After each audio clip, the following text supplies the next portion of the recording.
আজকে আমরা ক্লাস 5, ঠিক আছে, ক্লাস 5-এর বিদ্যালয়ের অনুপস্থিতির জন্য ছুটি মঞ্জুরের আবেদন করে প্রধান শিক্ষকের নিকট চিঠি, এই চিঠিটা কিভাবে আমরা লিখব সেই লেখার একটা ফর্মুলা আমি দেওয়ার চেষ্টা করছি, ঠিক আছে। প্রথমে আমরা এখানে লিখব মাননীয় প্রধান শিক্ষক মহাশয়, ঠিক আছে।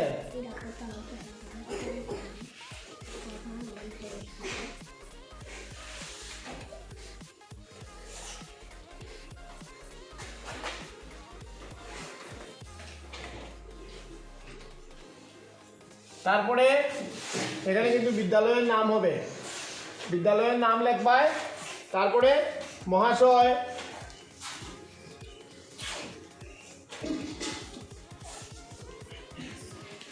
মহাশয় লেখার পরে নিচে থেকে আমরা শুরু করব সবিনয় নিবেদন। এই যে আমি সর্দি জ্বর ও মাথা ব্যথার জন্য বিগত 5 জুলাই থেকে 8 জুলাই এই 4 দিন বিদ্যালয়ে উপস্থিত থাকতে পারিনি,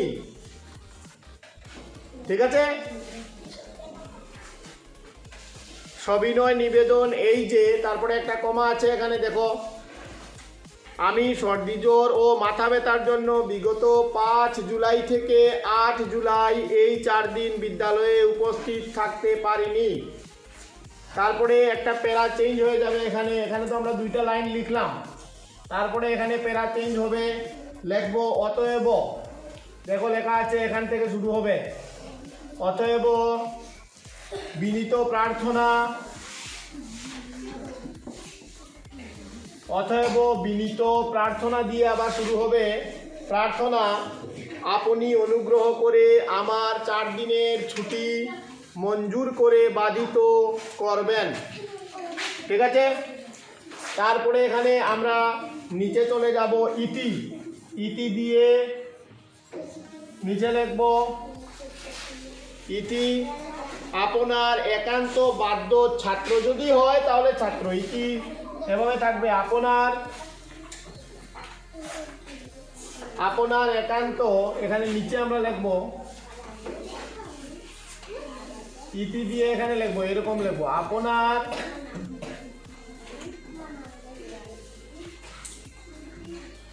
একান্ত বাধ্য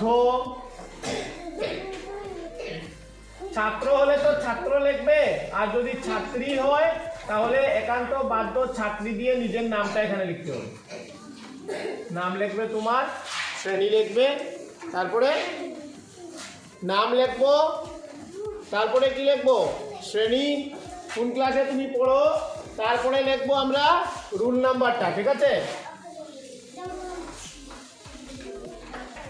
এখানে তোমার নাম লিখলে তারপরে এখানে হবে রুল নাম্বারটা লিখবো আমরা, বা ক্রমিক নম্বর যেটা তুমি লিখবে, এখানে দেখো ক্রমিক নাম্বার এরকম দিয়ে দেবে,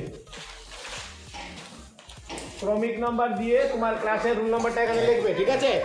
তারপরে আমরা কি লিখবো, শ্রেণী তো প্রথমে লিখবো শ্রেণী, তারপরে ক্রমিক নাম্বার নিচেও লিখতে পারো, উপরেও লিখতে পারো, তারপরে আবার বাঁদিকে, বাঁদিকে এই জায়গাতে আমরা লিখবো তারিখ, যে তারিখে তুমি দরখাস্তটা করেছো, এখানে তারিখটা এইভাবে টান দিয়ে নিচে লিখতে পারো, তারিখটা এখানে লিখে নিবে, যেদিন পরীক্ষাতে তুমি বসবে পরীক্ষার ডেটটা এখানে দিয়ে দেবে, ঠিক আছে, অসুবিধা নেই, ঠিক আছে। তো আমরা আজকে বুঝতে পারলাম কিভাবে আমরা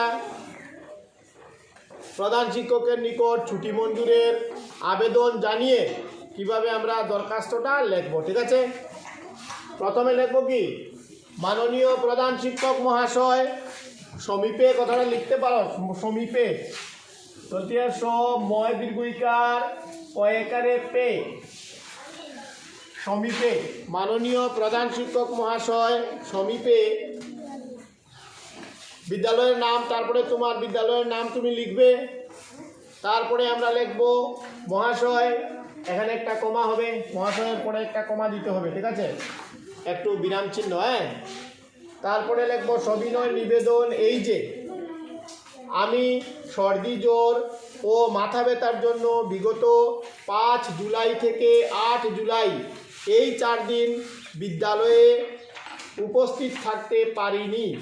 অতএব বিনীত প্রার্থনা আপনি অনুগ্রহ করে আমার এই 4 দিনের ছুটি মঞ্জুর করে বাধিত করিবেন বা বাধিত করবেন লেখা আছে। তো এই আজকে আমরা শিখে নিলাম যে কিভাবে আমরা এটাকে লিখব, ঠিক আছে। ক্লাস 5 তোমাদের পৃষ্ঠা নম্বর 93, 93, পেজ নম্বর 93-তে এই যে বাংলা যে অনুপস্থিতির জন্য ছুটি মঞ্জুরের আবেদন জানিয়ে প্রধান শিক্ষকের নিকট চিঠি, সেটা কিন্তু এখানে দেওয়া আছে। সবাই সুন্দর করে ভালো করে বাড়িতে পড়বে এবং সেটাকে সুন্দর করে শিখে নেবে, ঠিক আছে। পারবে তো সবাই? ঠিক আছে।